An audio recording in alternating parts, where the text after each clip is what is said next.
obviously there are moments, and many people talk about the moments that are wonderful and how you can still have that connection emotionally and you still have those feelings of love often, but not always. You know, we're all different. We all have different experiences, but also that anger is sometimes it's just that I'm angry and I don't even know why I'm angry, but I feel it. I feel it building, and I've got a shorter fuse than I used to. Maybe because I'm just exhausted. You know, it's complicated.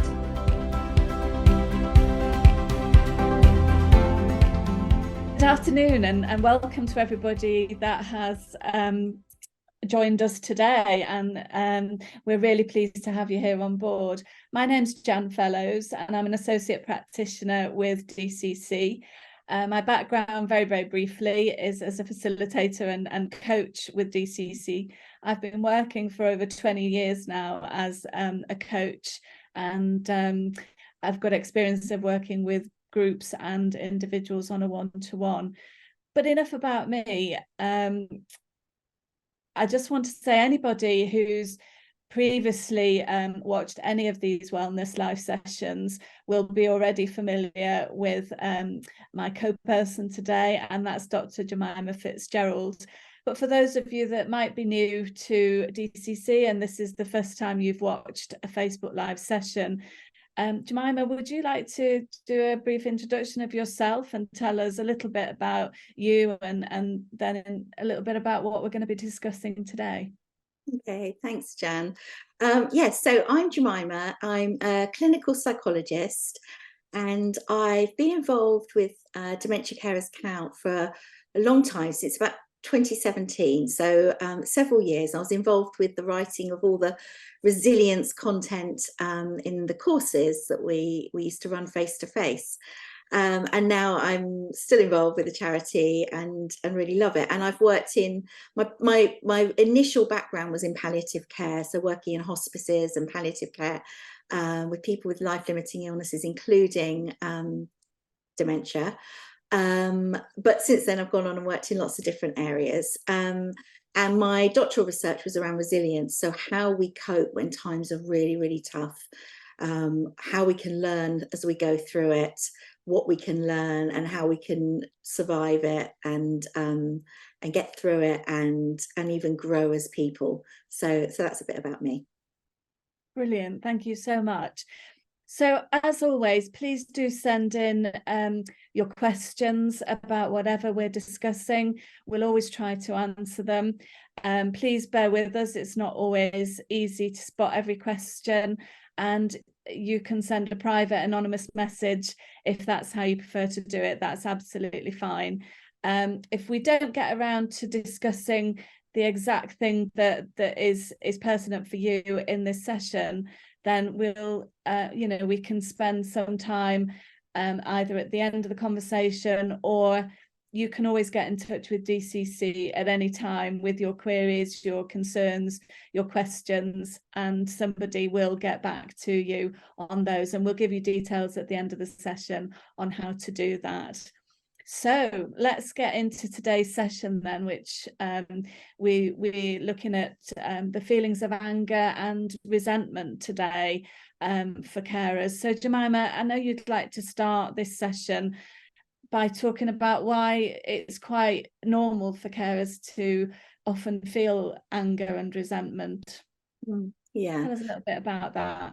It's a really common emotion. I mean, anger is a really normal, healthy response to pain, whether that's physical pain, feeling unwell, feeling that you've got pain in your body, or in this case often psychological pain, feeling that you're in a situation that you're really uncomfortable with, that's causing you feelings of distress. You might feel trapped.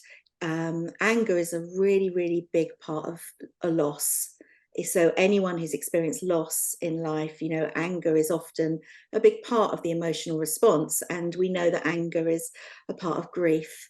And actually, when you're caring for someone with dementia, there's so much loss involved. There's so much of your your own autonomy, your own sense of self, what your life used to be like might be nothing like your life is now.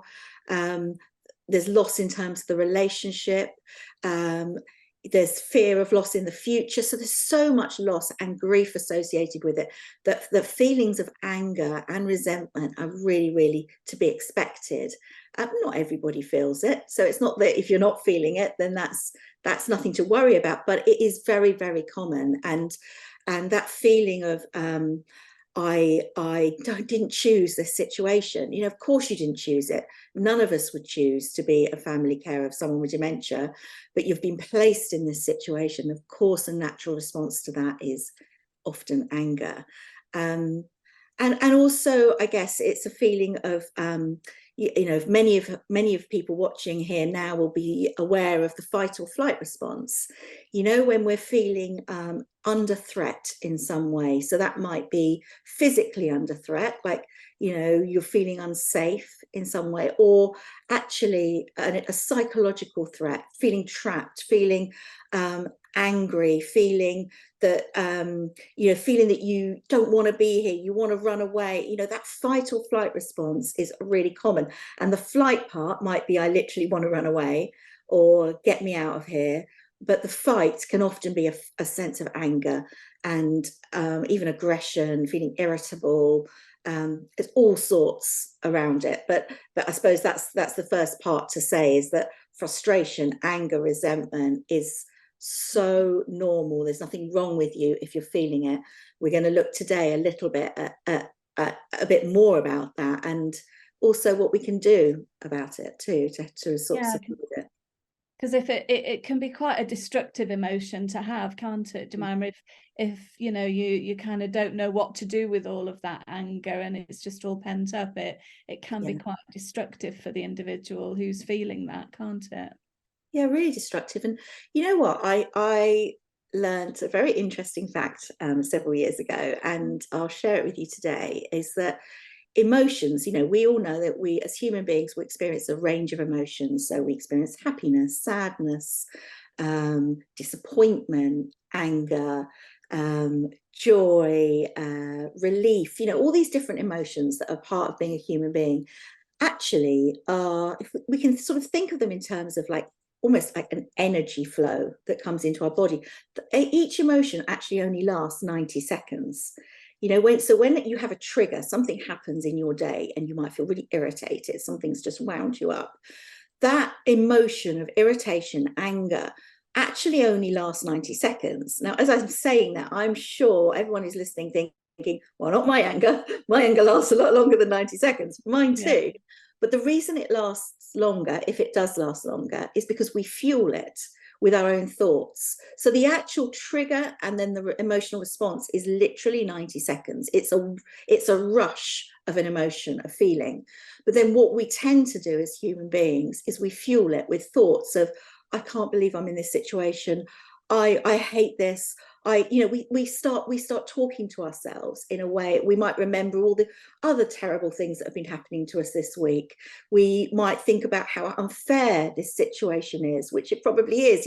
I'm not saying that any of these thoughts that we're having aren't true, but what we do is it's almost like we're throwing logs onto a fire. We fuel it and we keep that going. So actually that anger, that feeling of anger could last all day. Does that make sense? So it's like we're actually fueling it, and that can become really toxic if we stay with it. So I suppose it's learning how to manage that, so you don't keep refueling it, so you can kind of sort of move on a little bit quicker than you would normally, rather than having it all pent up and just keep replaying over and over again. Yeah. So we've just had we had a comment that was, when we announced we were doing this session today, we did have a comment that was posted by someone called Angela. Hello, Angela, if you're listening today. And Angela said, how can you feel resentful when you're looking after your mum with this awful disease, when they've given their whole life to care for you?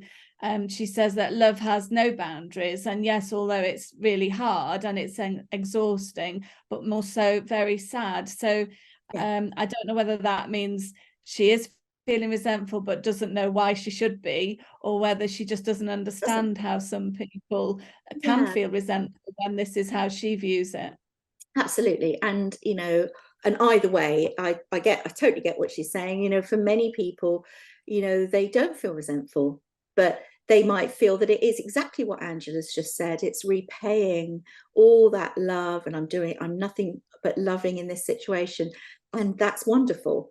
However, you know, some people don't feel that. Maybe the relationship for some people hasn't always been a good relationship, and now they're caring. Or actually, the anger isn't necessarily always directed at the person with dementia. You know, you might be completely unresentful about caring because you absolutely adore your family member that has dementia. You've always loved them, and you, like Angela's saying, you absolutely would do anything to make sure that they're loved and protected and looked after and cared for. That's a wonderful thing. But you might be absolutely really angry at the unfairness of this situation, like having to watch your mum go through this. So then anger doesn't have to be at the person. Often it isn't. It might, sometimes the person can be on the receiving end of like that frustration, but actually the anger is often not at the person with dementia. Often it's just how awful this is. And it can be awful. Like, obviously there are moments, and many people talk about the moments that are wonderful, and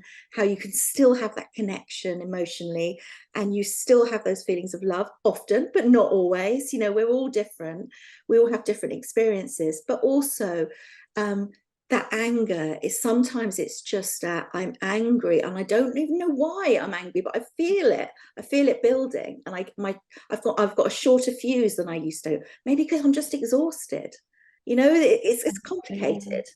Yeah, I mean, Angela finished her sentence off by saying that, didn't she? How can you be resentful? But actually, it's both exhausting and sad. And I suppose people's emotions and feelings could manifest themselves through that you know, through being so exhausted, I guess. And we know that in bereavement, often people talk about feeling really angry, and sometimes people say, I'm just angry, and I don't know who I'm angry at. It's not their fault they died, but I feel angry at the world. And so it's not always rational, but it is an emotion that is very normal. And I guess the part that I maybe would add into it is, often when you start to feel angry, and maybe similar to what Angela is saying, people can then feel bad about feeling angry, because it's not it's not the person with dementia's fault. But then they feel guilty, and they start to feel ashamed, and I'm a bad person, I'm a horrible daughter, or whatever. So it's really important to just kind of, what I'm trying to say is to normalize it, and to know that it doesn't say anything, that doesn't detract from how much you do or don't love that person. It's just a really tough situation. Yeah, absolutely. I mean, you just said there about, you know, when somebody dies, it's quite normal to feel anger and so on. We had another comment that was about somebody who has these feelings whilst their dad is actually still here.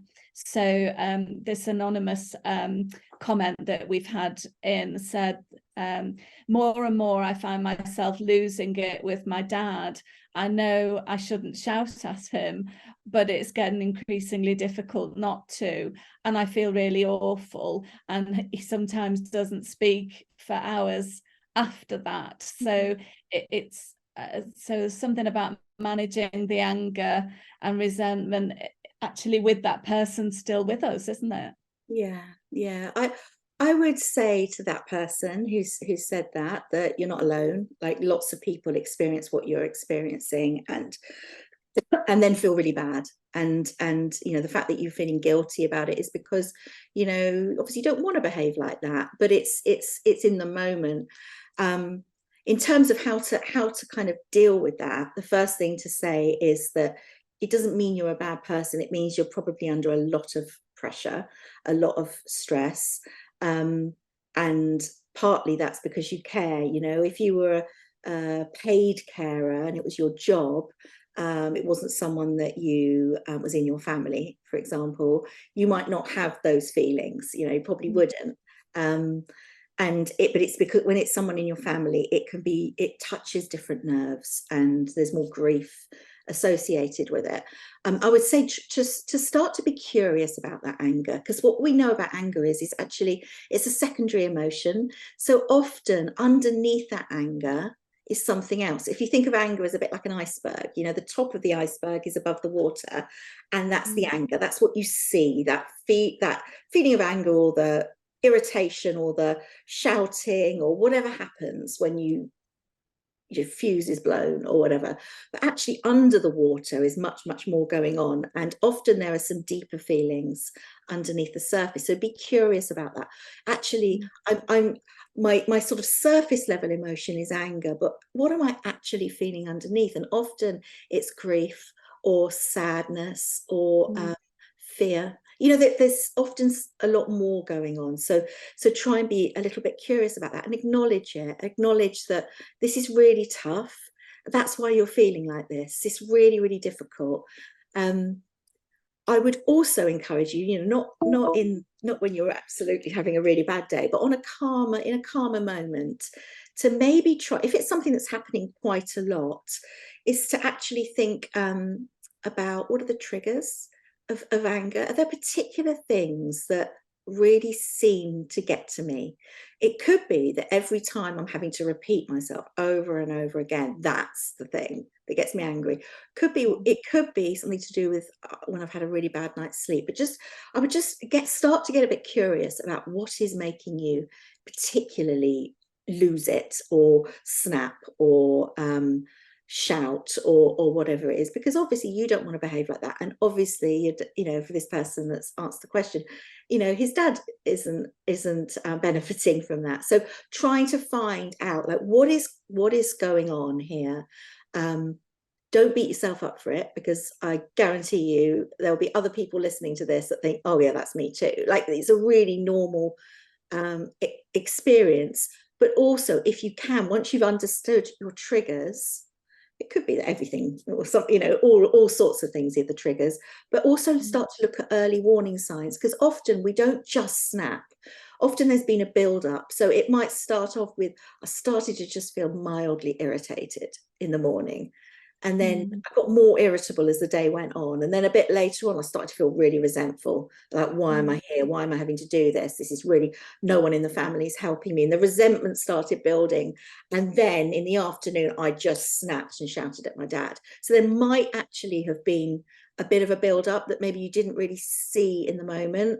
And it's much easier to kind of do some of the things to intervene into how to manage that anger in the early stages of mildly irritated than it is in the I'm literally about to blow stage, if that makes sense. Yeah. I guess the difficult thing is getting used to recognizing those triggers for yourself, isn't it, really? Other people can probably observe and see what's going on and see the changes in you, but the real skill is going to be trying to identify those triggers for yourself, so you can do exactly what you've just suggested. Yeah. And it's hard, you know, we're talking about self-awareness.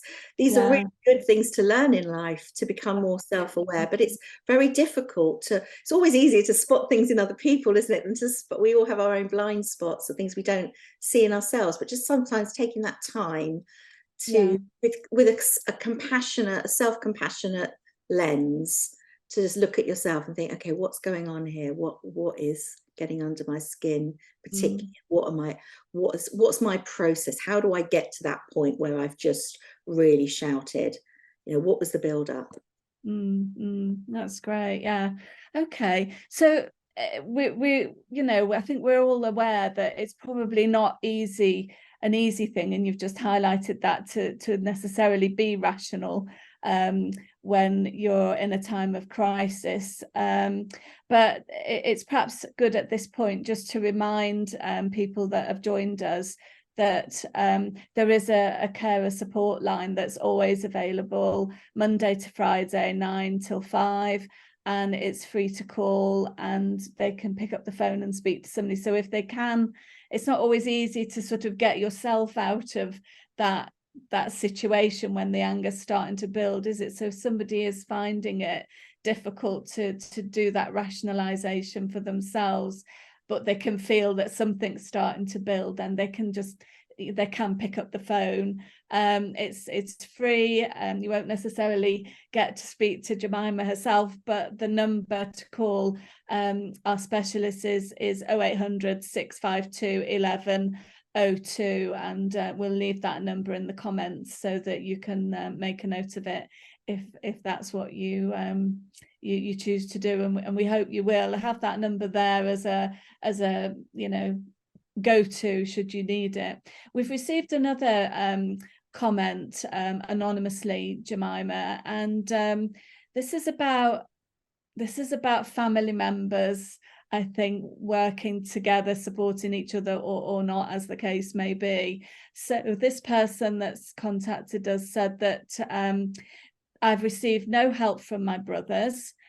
Because I'm the one that lives closest to mum, it's just expected that I should take on the day-to-day caring role, even though I'm the one that works full-time. I visit her every day on my way home from work, but I'm exhausted. Here comes the exhaustion bit again. Often I'm wound up before I even get there, thinking of why is everything down to me? And I feel ashamed that I'm saying this, but visiting mum increasingly feels more and more like it's a burden. And I don't think I can ever forgive my brothers for their neglect, not only to mum, but I feel like they're neglecting me. So, gosh, there's a lot in there, isn't there? A lot in there. Firstly, to say I'm really sorry that you're in that situation. It sounds really hard. Also, I think it's you mentioned there feeling bad about where you're at, feeling guilty, that you're kind of starting to not want to go and visit mum as much, but obviously you are. Sounds like you've got such a lot on your shoulders, and it's such a common thing in families where families are really complex, aren't they? Everyone's family is, I think, complicated in different ways, and we tend to have roles in families, like unwritten rules almost, that often in a family people will say, well, I'm the caring one, or I'm the one that always sorts out all the practical things if something goes wrong, or I'm the peacemaker, or I'm the one that confronts things. Often people kind of adopt these different roles, and it's very possible that with this person that's messaged in, that they have maybe always been the person that kind of takes on responsibility, and other people can kind of just have that back seat and not do it. And I suppose the bit I'd be quite curious about, because this happens a lot, where there's just one person, it's not fair, and it's not surprising you're feeling angry and resentful, because it really isn't fair, and your brothers should be helping. I wonder if, because potentially it's something that's always happened in it, and your brothers have just taken it as a given that you're going to be the person that does it. And I wonder if you need to have a family meeting, not just a moan on the phone, but actually a family meeting, and sit down and say, actually, I'm at breaking point, I can't carry on, I need your help. And sometimes when we're feeling really, really exhausted and fed up and resentful, I know that it's very easy to just be so angry that people can't see it and can't see how hard it is. And sometimes it needs to be made really explicit, and it shouldn't have to be. People should just see it. But actually it could be that they're not mind readers, and you might need to make it really, really clear that you cannot go on like this. And sometimes, in a family meeting like that, if you had a sense before you have the meeting of, well, what actually could they do to help? What would help you? Would it be if they could agree to both offer to visit once a week each? That would take the load off, or twice a week each? Or are there other things that they could have a little think about? Well, what could they do? What are their strengths? What could they do to really help? So that, because some people need it spoon-fed to them, rather than just expecting that they'll see the need and pick up the slack. Often people don't, and it's not fair, but it's just the way it is. So if possible, if you haven't done it already, I would say have a family meeting, or over Zoom if you're not nearby each other, and just talk about it. And also, you know, just from this particular message, it sounds like you really are at the end of your tether and you need to look after yourself. And this is a really big part of dealing with anger, is how you look after yourself. You know, you mentioned, Jan, earlier, the carer support line. Talk to somebody, talk to someone. You know, you're very, very welcome to phone us on the CSL line, but also, you know, if you've got other people to talk to in your life, friends, whoever, please talk, get those feelings off your chest. If you imagine yourself, as I often think of people as like a bottle of Coke, you know, with the lid on, and it's been shaken up through the day, like you are being shaken up through the day, all day, every day. You're under a lot of pressure, and as that day goes on, you know, that bottle of Coke is being more and more shaken up, and if that lid comes off, no wonder you're going to blow. Like, people get really angry, and then the lid comes off and it all just comes out. And it's much better if you think of about a Coke bottle that had been shaken up all day. How would you get that lid off without the Coke exploding?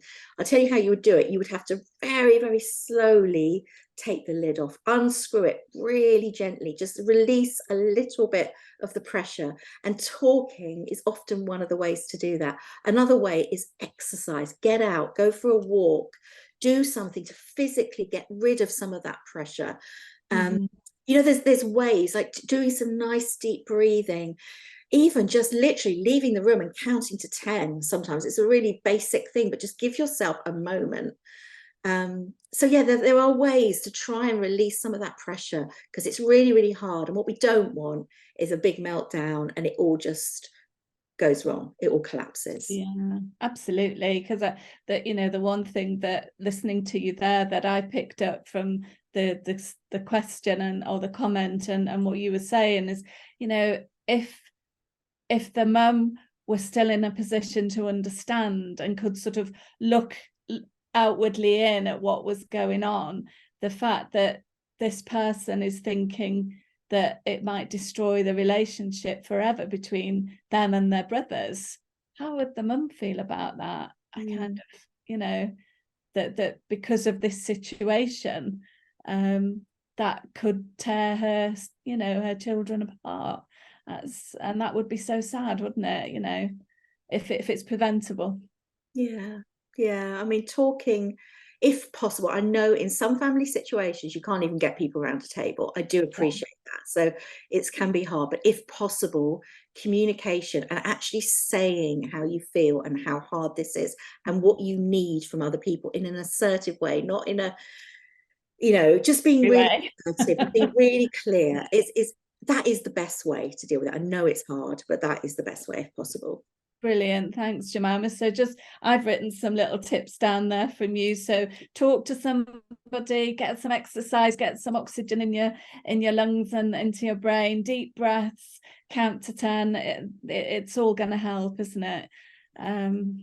Yeah, definitely. So thanks ever so much, Gemima. I think, unfortunately, half an hour goes so quickly, doesn't it? But thank you so much. There's a lot of useful and insightful nuggets in what you've been talking about today. So just a reminder to everybody that's watching that our wellness sessions are available to rewatch on the YouTube channel, and this will be posted on there after today's session. So if you've missed anyone, or you know somebody that would benefit from this one, tell them all about it, and we'll leave you with the YouTube channel link in the comments. So any final word from you, Gemima?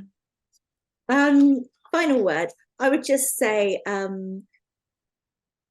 often, you know, when we feel guilty about being angry, that's a really common thing. It can lead to shame, feeling I'm a bad person. And the thing I would say to you is, you're not a bad person. This is a really tough situation. You are doing an incredibly important job. It's really difficult, and anger is very normal, and there are ways, you know, don't lose hope. There are ways to deal with it so that it doesn't get to that point of absolute explosion. So don't lose heart if possible. Brilliant. Thank you so much, Gemima. And thank you to everybody that's joined us today or is looking at this later on our YouTube channel. Thank you for looking us up and for listening. And do look at our website, book on any future sessions we'll be doing. There's lots more to join on there on different subjects. We've got a lot more coming up, and we'll leave you the link to those in the comments section at the end. So from myself and from Gemima today, thank you so much for joining us. Take care, everybody. Bye for now.